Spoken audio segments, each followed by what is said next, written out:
Hello, and welcome to StopFake News. I'm Charles Bonds, a doctoral candidate at Indiana University and a Fulbright Fellow here in Kiev.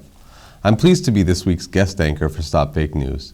Before beginning this week's report, StopFake wishes to express its condolences to the people of France on the tragic events that took place on Friday.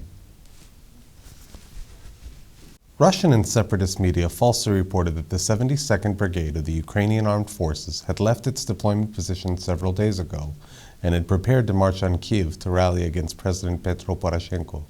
According to Ukraine.ru, the event was to have taken place on November 8 near Ukraine's parliamentary building. The soldiers would allegedly demand money and the release of politician Gennady Korban.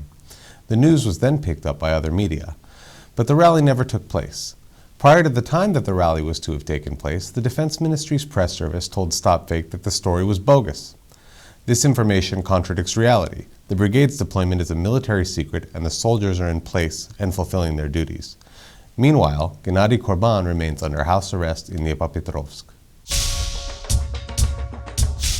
Korban was again in the fake news when on November 7th and 8th, Russian and separatist media falsely reported that he and his colleague Ihor Kolomoisky had claimed responsibility for events in Odesa in May 2014, when pro-Russian activists were burned alive in a government building.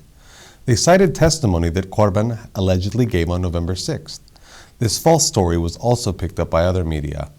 In fact, Korban did not claim responsibility for the tragedy in Odesa.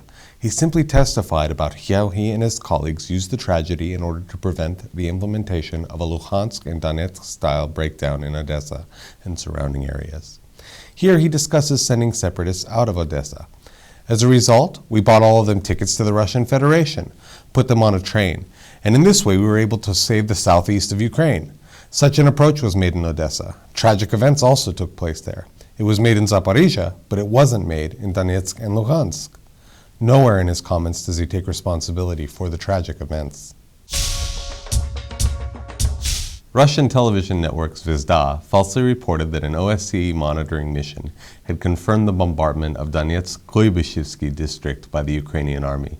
The article states, the OSCE observers checked all information received from the self-described Ministry of Defense of the Donetsk People's Republic and confirmed that a house in Kuybyshev district had a 30-centimeter hole in the roof and wall. It turned out that the projectile had come from a northwesterly direction. In fact, the OSCE report only describes the direction of the bombardment and confirms the damage to the house. It makes no claim that it was the Ukrainian army that shelled the particular district and house. Part of the Kuybyshev district is under control of the pro-Russian militants, and the OSCE did not identify who had shelled the area. Russian and pro-Russian media agencies continue to repost material written by little-known international bloggers or by bloggers who may be working within Russia's own news agencies. They then promote the thought pieces as expert and representing credible international news organizations. On November 1st, Telesur, a pan-Latin American television network, published an opinion piece on its website, on a platform for independent bloggers, by a certain Ricardo Zvedano. In the piece, Zvedano rails against alleged Western double standards and justifies Russia's occupation of Crimea. Russian and Ukrainian media then wasted little time promoting the blog by the obscure author as the work of an expert and journalist, and as the position of the respected Telesur network. Some media claim that Zvedano was based in Venezuela. Little is known about Zvedano, though he is not regarded as an expert, and his opinions as an independent blogger do not necessarily represent the position of the Latin American network.